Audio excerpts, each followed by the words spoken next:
महिला मोर्चार वरिष्ठ नेता अशोक मिश्र, चिन्मय पंडा, रमेश अग्रवाल एवं बहुत सारा भारतीय जनता पार्टी कार्यकर्ता नाथ भाई समस्ते उपस्थित अच्छा। आज गोटे विशेष मुहूर्त सांबादिक सम्मेलन आयोजन कराई पदमपुरवासी लगे बुढ़ाशंकर जहाँ आम कहे गोटे खुशी दिन आज है दुईटा बड़ प्रोजेक्ट जेनटा आशार बाहर थे आपने समस्ते जानते जे गोटे रेलवे लाइन प्रोजेक्ट आ गोटे केंद्रीय विद्यालय पदमपुर में हमार कथा सेंट्रल विद्यालय एवं दुईटा बरगढ़ जो नुआपड़ा रेलवे लाइन भाया पदमपुर दशंधि सपना था किंतु जे दिन रेलवे बजेट लोकसभा उपस्थापन है एवं रेलवे बजेट रे नुआ नुआ रेल लाइन लगी केंद्र सरकार मंजूर देला बरगढ़ और नुआपड़ा रेलवे लाइन के मंजूर नहीं देला से दिन अनेक समालोचना कथा सुनबार के मिली पार्टी के भी व्यक्तिगत हिसाब से एमपी हिसाब से मत भी अनेक समालोचना मिलते जे आगे बरगढ़ और नुआपड़ा रेलवे लाइन केमती गला एवं मत भी आघात देता तार परवर्ती समय आपने जानी सभा समिति में आलोचना होती केन परिस्थिति में फेर थे केंद्र सरकार पाखे रेलवे मंत्री पाखे आपत्ति गला बरगढ़ नुआपड़ा गोटे स्पेशल प्रोजेक्ट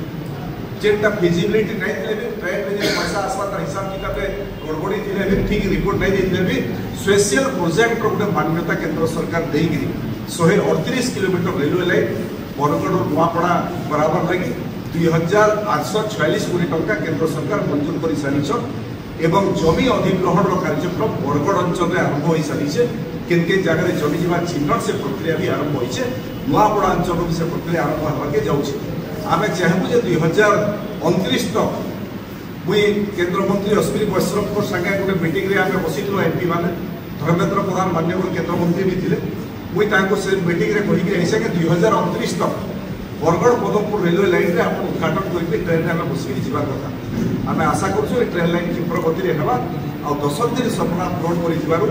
नरेंद्र मोदी को एवं केंद्र मंत्री अश्विनी वैष्णव को एवं ओडिशार माननीय मुख्यमंत्री मोहन चरण माझी को आज भारतीय जनता पार्टी पदमपुर अंचल तरफ आम धन्यवाद दूँ एवं से समालोचना अधिका समालोचना मोर विवेक मत कहूला जे आम कर बाकी जगह नहीं एवं तारपर मुझे केतगिरी केंद्रीय विद्यालय हवा तार जे केंद्र सरकार प्रस्ताव कला एवं पदमपुर में केंद्रीय विद्यालय हमार लगे नरेंद्र मोदी अध्यक्षतार जो कैबिनेट बैठक होता से पदमपुर में गोटे केंद्रीय विद्यालय पारित होगा लगे केंद्र सरकार मंजूर कर से लगे नरेंद्र मोदी को अश्विनी वैष्णव को ओडिशार मुख्यमंत्री मोहन चरण माझी को एवं धर्मेंद्र प्रधान जे 2014 परवर्ती समय जदिओ 2014 ରୁ 2024 तक ओडिशा रे अपन दल सरकार नहीं थे किंतु केंद्र सरकार केनता पर्याप्त अर्थ ओडिशा के आसमा ओडिशा विकास सेवा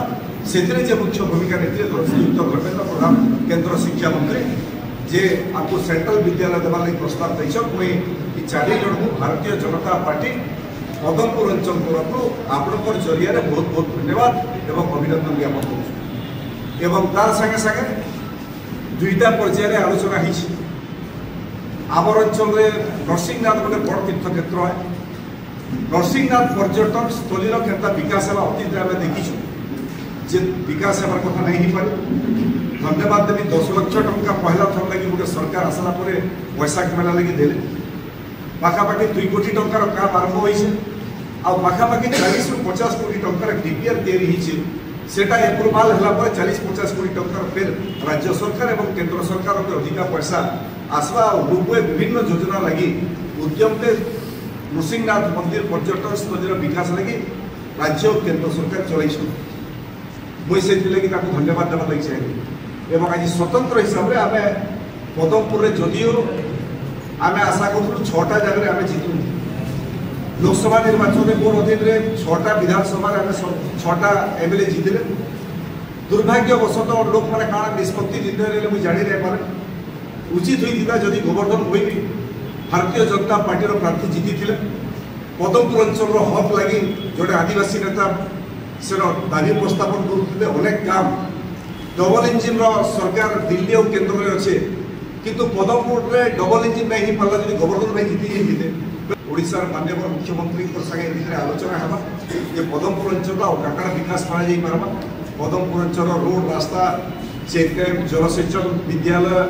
अनेक कथा आलोचना ये मुख्यमंत्री संगे एवं आम बद्ध निष्पत्ति नहीं सारीचु जदिओ पदमपुर अंचल सबुठ अविकसित अंचल है 24 बरस धरिक गोटे सरकार गोटे नेतृत्व रहा इनु जीतिक लोक मैंने केन्द्र में राज्य में कैबिनेट मंत्री होइछन 25 बरस तक नेतृत्व नहीं लगातार नेतृत्व नौ किंतु सेमाने केते विकास पदमपुर करिछन पदमपुर लोक मान समस्या साथे जड़ित आपने जान किंतु गोटे सुजोग मिली से डबल इंजिन जदिओ पदमपुर डबल इंजिन है किंतु ओडिशा आम गोटे प्रयास रहा जे डबल इंजिन सरकार रे डबल विकास पदमपुर अंचल में भी केन्ता हेबा से दिगरे भारतीय जनता पार्टी पदमपुर अंचल को प्रयास जारी रहा एवं आगामी दिन में मुख्यमंत्री आलोचना है आउ क्या नुआ प्रोजेक्ट पदमपुर लगे आसवा गोटे सांबादिक सम्मेलन करके व्यापक मात्रा से विषय भी आम आपको अवगत करा। आपण समस्त को बहुत बहुत धन्यवाद।